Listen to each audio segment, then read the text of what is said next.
صلی اللہ علیہ وسلم نے فرمایا اللہ تعالیٰ اپنے بندے کی توبہ پر اتنا خوش ہوتا ہے کہ آپ نے مثال دے کے سمجھایا کہ ایک شخص جنگل بیابان میں ہو اور اس کی سواری بھی، تو سواری کے اوپر اس کا کھانا اور پینا ہر چیز سارا سامان اس کا سواری کے اوپر ہو، اور اس کی سواری گم ہو جاتی ہے، مثال کے طور پہ اس کی سواری گم ہو جاتی ہے، تو وہ اب اس کو تلاش کرنا شروع کرتا ہے، تلاش کرتے کرتے کرتے تھک جاتا ہے، تھک کے وہ لیٹ جاتا ہے سونے کے لیے، تو سوتا ہے، اور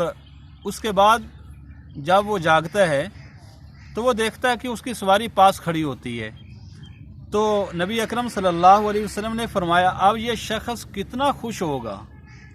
تو بہت خوش ہوگا، صاف ظاہر ہے اتنا خوش ہوگا کہ اتنا زیادہ پریشان ہوا تھا کہ میرا تو ہر چیز اس کے اوپر تھی، کھانا اور پینا اور ہر چیز، تو اب یہ کتنا خوش ہوگا۔ نبی اکرم صلی اللہ علیہ وسلم نے فرمایا اللہ تعالیٰ اپنے بندے کی توبہ پر اس سے بھی زیادہ خوش ہوتا ہے۔ جب بندہ توبہ کرتا ہے نا تو حدیث پاک میں آتا ہے کہ ایسے گناہوں سے پاک ہو جاتا ہے جیسے آج ہی ماں کے پیٹ سے بچہ پیدا ہوا۔ ایک حدیث پاک میں آتا ہے التائب من الذنب کمن لا ذنب لہ، گناہ سے توبہ کرنے والا ایسے ہوتا ہے جیسے اس نے گناہ کیا ہی نہیں۔ اللہ تعالیٰ سب کے سبھی گناہ ختم کر دیتا ہے، زمین کو وہ حصے جن پر بیٹھ کر اس نے گناہ کیے تھے اللہ ان کو بھی بھلا دیتا ہے، اور اللہ تعالیٰ فرشتوں کو بھی بھلا دیتا ہے، اور اللہ تعالیٰ ہر چیز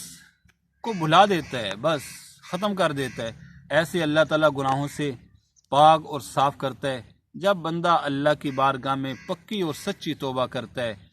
اس لیے میرے بھائیوں اور دوستو اللہ کی بارگاہ میں توبہ کریں، اور ہر بندے کی توبہ حدیث پاک میں آتا ہے اس وقت تک بندے کی توبہ ہے جب تک اس کی جان نکلنا شروع نہیں ہوتی۔ جب جان نکلنا شروع ہو جاتی ہے، آخرت کے منظر کھل جاتے ہیں، فرشتے نظر آنا شروع ہو جاتے ہیں، کب؟ موت کا وقت، اس وقت کی توبہ قبول نہیں ہوتی۔ پھر بندہ توبہ کرتا ہے اللہ میری، اس وقت توبہ نہیں، اس سے پہلے موت سے پہلے ایک مہینہ توبہ کر لے اللہ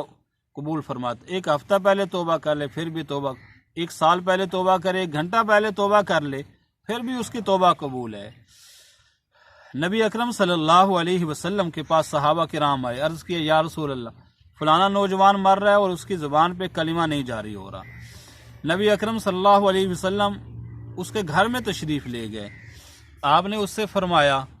کہ کلمہ پڑھو، کیا بات ہے؟ اس نے کہا یا رسول اللہ میری زبان کے اوپر تالا سا لگ چکا ہے،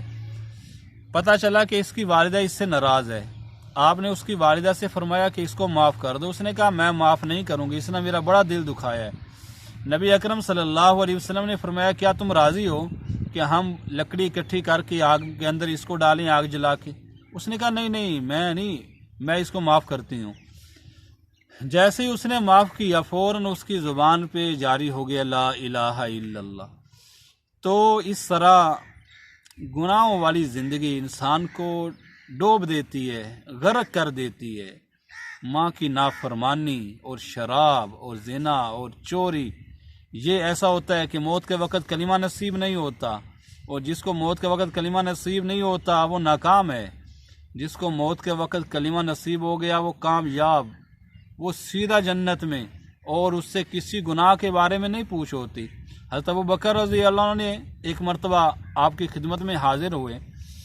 تو بڑے پریشان تھے، آپ نے فرمایا ابوبکر کیا بات ہے، میں تمہیں پریشان دیکھ رہا ہوں۔ عرض کیا یا رسول اللہ کل رات میرے چچا زاد بھائی کا انتقال ہو گیا، میں موت کے وقت ان کے پاس اس کی وجہ سے طبیعت پر اثر ہے۔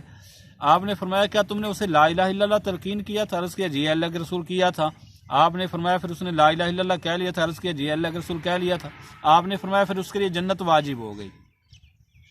تو اس لیے توبہ کریں اللہ کی بارگاہ میں پکی اور سچی، اور عزم کریں آج سے پہلے جتنی نمازیں چھوڑی ہیں ان کی ادائیگی شروع کریں، آئندہ سے نماز نہ چھوڑیں، اور جو چھوٹی ہیں ان کا آسان ترتیب ہر نماز کے ساتھ ایک نماز ادا کریں، اور جن کے حق مارے ہیں، زمینیں دبائی ہوئی ہیں، ان کی زمینوں کو واپس کریں، اور ایسے ہی قرآن پاک کو وقت دینا شروع کریں۔ موت کا کوئی پتہ نہیں، یہ اٹل فیصلہ ہے، اللہ کی طرف سے مقرر ہے، حضرت ادریس علیہ السلام کے بارے میں آتا ہے